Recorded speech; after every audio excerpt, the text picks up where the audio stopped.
ಕಪ್ಪು. ಲೇಖಕರು ಕುಂ ವೀರಭದ್ರಪ್ಪ. ಅಧ್ಯಾಯ 1. ಮಾಸೂರಿನಲ್ಲಿ ಎರೆ ಹೊಲಗಳಾಚೆ ಸೂರ್ಯ ಅರ್ಧ ತಲೆ ಚಾಚಿದ್ದನು. ಆಕಾಶದಲ್ಲಿ ಅಲ್ಲಲ್ಲಿ ಚೆಲ್ಲಿದ್ದ ಕೆಂಪು ನಸು ಹಳದಿ ಬಣ್ಣಕ್ಕೆ ತಿರುಗಿತ್ತು.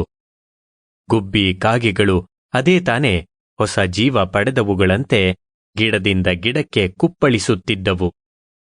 ಹೊಲದಲ್ಲಿ ಆಳೆತ್ತರ ಬೆಳೆದಿರೋ ಬಿಳಿ ಜೋಳದ ದಂಟುಗಳನ್ನು ಒಂದಕ್ಕೊಂದು ತಾಕಿಸುತ್ತಾ ಚಳಿಗಾಳಿ ತೆಳ್ಳಗೆ ಅಡ್ಡಾಡುತ್ತಿತ್ತು. ಈ ವರ್ಷ ಮಾಸೂರಿನ ಸುತ್ತಮುತ್ತಲೂ ಜೋಳದ ಬೆಳೆ ಪರವಾಗಿಲ್ಲ ಎಂದು ಸುತ್ತಮುತ್ತ ಹಳ್ಳಿಗಳಾದ ಕುರಕುಂದಿ, ಕೋಡಳ್ಳಿ, ಚೆಗ್ಯಾಟಿ, ಬೋರ್ನಳ್ಳಿ ಜನರಂಬೋಣ.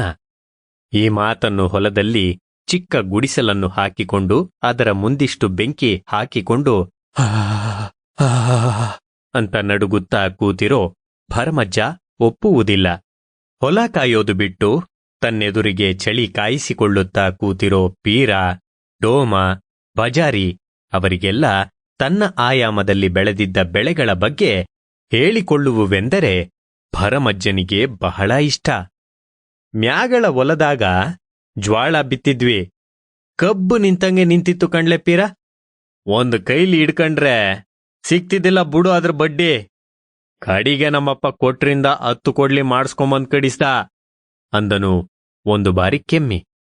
ಚುಟ್ಟ ಹಚ್ಚಿಕೊಂಡು ದುಪ್ಪಟ್ಟಿಗಳಲ್ಲಿ ಕೂತಿದ್ದ ಅವರು ಭರಮಜ್ಜ ಹೇಳುತ್ತಿದ್ದುದನ್ನು ಕೇಳುತ್ತಿದ್ದರೋ ತೂಕಡಿಸುತ್ತಿದ್ದರೋ ಅವರಿಗಿರುವ ನಿರಾಸಕ್ತಿ ಗಮನಿಸಿ 8 ಎಕರೆ 80 ಚೀಲಾಗಿತ್ತು ಅಂತ ಹೇಳಿ ಅವರ ಬಾಯಿ ತೆಗೆಸಿದ ಭರಮಜ್ಜ.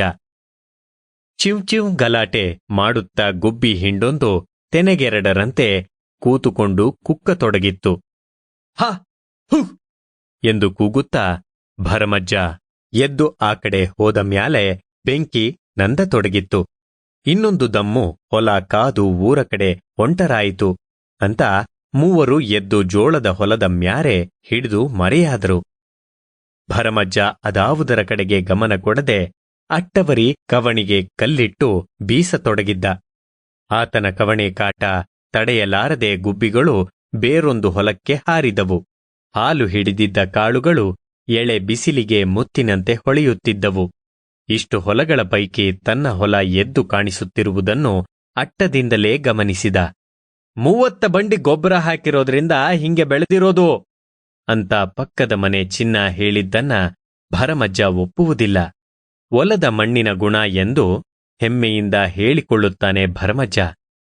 ಕ್ಯಾಹು ಕಲಕಲಲಲಲ ಅಂತ ಕೂಗಿದ. ಪ್ರಶಾಂತ ವಾತಾವರಣದಲ್ಲಿ ಧ್ವನಿ ಗುಯ್ಗುಟ್ಟಿತು. ದಾರಿಯ ಆ ಕಡೆ ಇರೋ ಹೊಲ ಕಾಯುತ್ತಿರುವವರು ಇದು ಭರಮಜ್ಜನ ಧ್ವನಿ ಎಂದು ಗುರುತಿಸುವಷ್ಟರ ಮಟ್ಟಿಗೆ ಸ್ಪಷ್ಟವಾಗಿ ಕೇಳಿಸುತ್ತಿತ್ತು.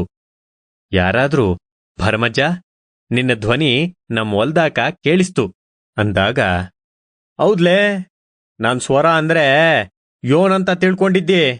ಸಣ್ಣೋನಿದ್ದಾಗ ಬಯಲಾಡ್ದಾಗ ಯಾಸ ಕಟ್ಟಿದ್ದೆ. ಸುಂದೋಪ ಸುಂದ್ರುಂದು ಭಲಲಲೈ ಅಂತ ಹೇಳಿದ್ರೆ ಸಾಕು, ಅರದಾರಿ ಇರೋ ಕುಕ್ಕುಂದಿವರೆಗೂ ಕೇಳಿಸ್ತಿತ್ತು ಹೆಮ್ಮೆಯಿಂದ ಹೇಳಿಕೊಳ್ಳುವನು.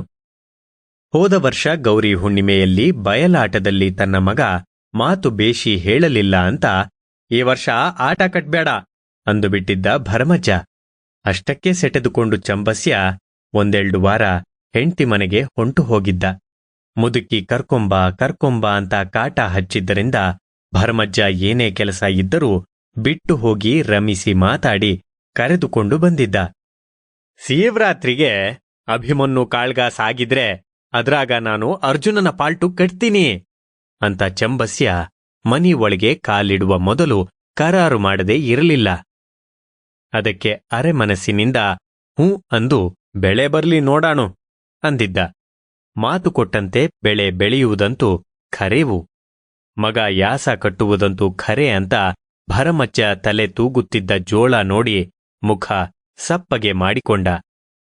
ಹೊತ್ತು 2 ಮಾರು ಮ್ಯಾಲೇರಿತ್ತು. Sample complete. Ready to continue?